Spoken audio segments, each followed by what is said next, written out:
Well, today we are going to do an oil change on my Jeep Patriot, and it's due. It's due. I live way out in the country, so I put a lot of driving in. So, oh, that's a 530. That's not what I want. Oh, I'm going to have to grab another 520. Make sure all of these 520. Yeah, 520 oil. And I'm going to use my Mopar oil filter, which of course I will review after I use it, because I'm not going to waste it since I have it for my Jeep Patriot here. So let us all get set up and I'll start. So there we are. I'm going to take the oil out of her. It's a 13 mil. Whew. She was snug, but I'm glad it was snug because it wasn't leaking. So let us drain this oil, position this tray right, and hopefully, we got a little bit on us. That's okay. I'll get a rag for that. She's pretty dark, but I only put like 4,000 kilometers on it.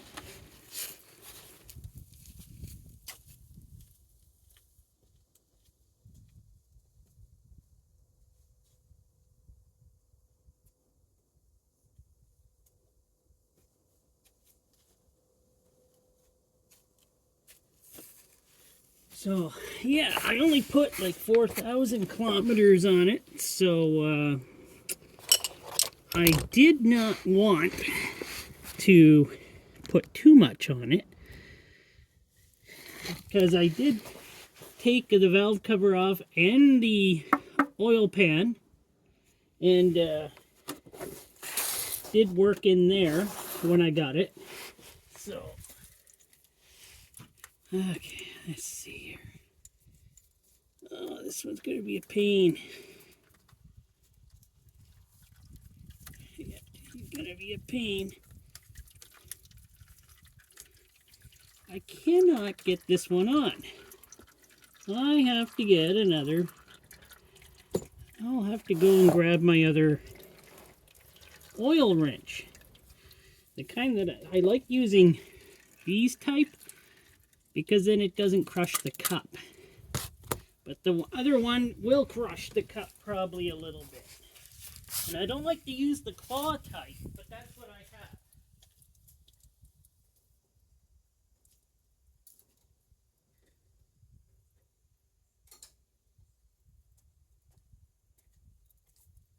Oh, well, you gotta do what you gotta do, right? To get an oil filter out. If I gotta use this type, then I gotta use this type. Come on. Come on. You shouldn't be too tight. I already crushed the cup. Put a hole in her too. And I'm missing the spot. Ah. That's... Oh, well, that happens. I was going to take that one apart to see how healthy the engine is. And I still might be able to. It's just, I hate using these type to get an oil filter off. I got to get a different type. Oh, yeah, yeah, she's just cutting into that. How I did not put this one on tight. It just suctioned on there. Oh, come on. This oil filter's in a terrible spot. You can't get anything up in there, any room to grab it. And I do not know why. This thing is on so tight, as there is no way I put it on that tight. That was just a couple months ago, and it's on as tight as it can be. That's crazy. You know, I see a few things here. I gotta put some, okay. See a few things there. I gotta put some little plastic doodads in.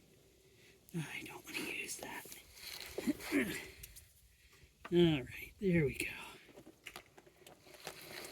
Terrible. And I crushed this poor filter. I did not want to do that. There we go. Crushed her. Magneti Morelli. Dang it. I'll still take it apart and look at it though. We'll let that drip dry for a while and I'll get back to her. Well, let us try to get the new oil filter up there. Yeah, going up ain't the problem. It's getting the grip on it on the way out. And you need smaller hands. Ah, you're funny. My wife's funny. And yes, I put oil on the seal. I actually put a little bit of oil in the oil filter because it's facing upwards and it won't spill out. Now I just hand tighten these. So there we go. She's hand tightening to, I don't know, whatever foot poundage that is. And she's still dripping. She's still dripping there, so what am I going to do? I don't know. I'll probably... I'll put her back in. And then give her a good tightening. Then we can put the oil in it. That's always the fun part. So, let's not drop this in the oil. Cross thread it. Cross threading, it's always a great part. It's the best Loctite ever made. Just getting it out again is a problem.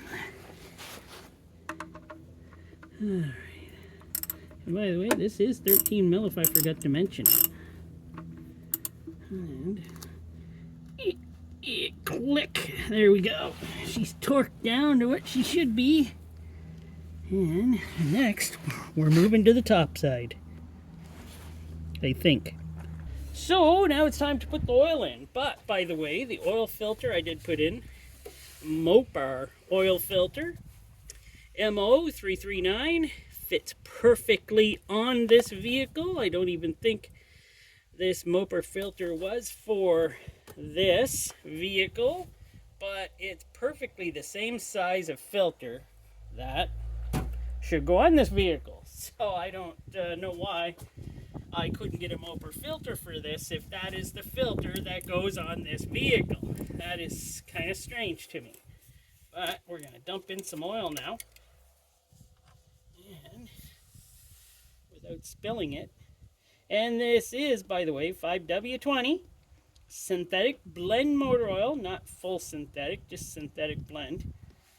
And it's just because I bought a couple of cases of this.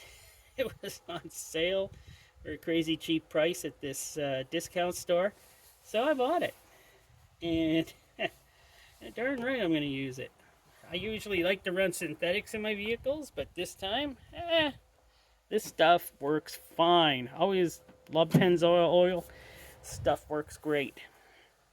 But this thing is supposed to take like 4.5 liters of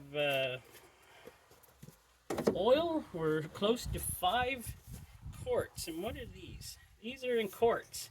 So this is quarts. So it should take all 5 of these, but yeah, I'll probably put all 5 in. Because that's what it calls for. That's what I'll do. Close to 5 quarts it should take. So, last time I think I only put 4 liters in this when I did the oil because I only thought it needed 4 liters, but then I checked the book. And it says about 5 or 4.5 liters or close to 5 quarts. So we'll do that this time just to make sure we get enough oil in her. There's number 2. And of course, I'll drop these off at work where we have an oil recovery program. And how come this one felt loose? I don't know. Something about Penzoil. It always comes out so fresh and new looking. But then when it comes out of the engine, why does it always look so dirty? We all know why. In Canada, by the way, at least in Manitoba, excuse me, oil is not deemed a hazardous waste anymore, as I found out at work and going through all the programs I had to go through to be certified to do all this stuff at work. They don't consider this hazardous waste anymore, or a bad thing. Probably, I guess they don't consider all the iron and lead and stuff that and contaminants in this oil as bad stuff after it's ran in an engine. So I don't know why they did not have an answer for me at that time.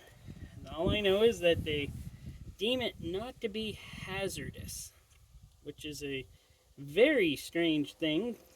At least I think it's strange. And yeah, because boy, they sure do plug this stuff as cancer causing like crazy. So why is it not hazardous? I don't know. It certainly seems to be to me. That's for another day, a debate or something. I'm not here to debate it. Oh, right. I did put in about 1/4 of oil in the oil filter, so I don't have to fill this with 5 liters or 5 quarts. I'm going to go to the 200 mark on this one. 200 mark. We're almost there. That'll do her. So we're going to have a little left over because I already did put some oil in here from another bottle that I had lying around that was Penzoil that only had a little bit in it. So I used that up. So there. I will put the cap back on since I don't want to forget that, because that's always a terrible thing when you forget to put the cap back on. So you know, there we go. I'll put the cap back over here.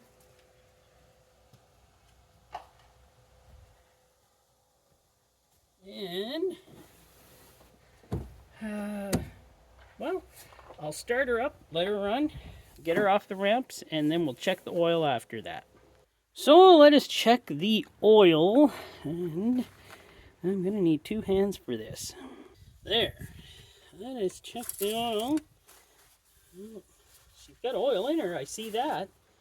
Okay.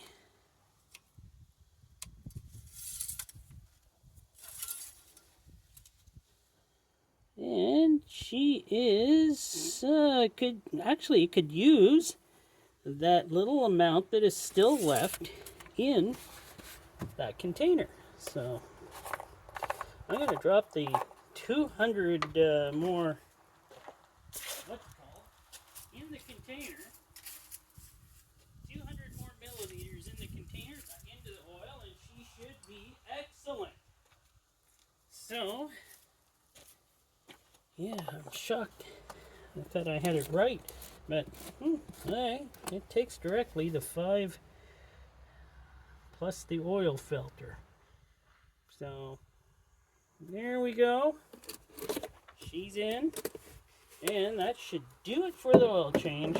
Well, hope you enjoyed this. I knew I needed to do an oil change, so there's no problem there. But yeah, I'll be making more videos on the Jeep Patriot. What a cute little car this is. Another thing I actually did do to it, I took the roof racks off. I didn't like the roof racks. I didn't like the look with this thing with the roof racks. And I do have another nice set of rims to put on this vehicle to make her stand out a bit more. But winter's coming, and I don't think I'll do that until springtime. So that'll do her for this one. And hope you enjoyed it. I had to do it like I said. And well, thanks for watching.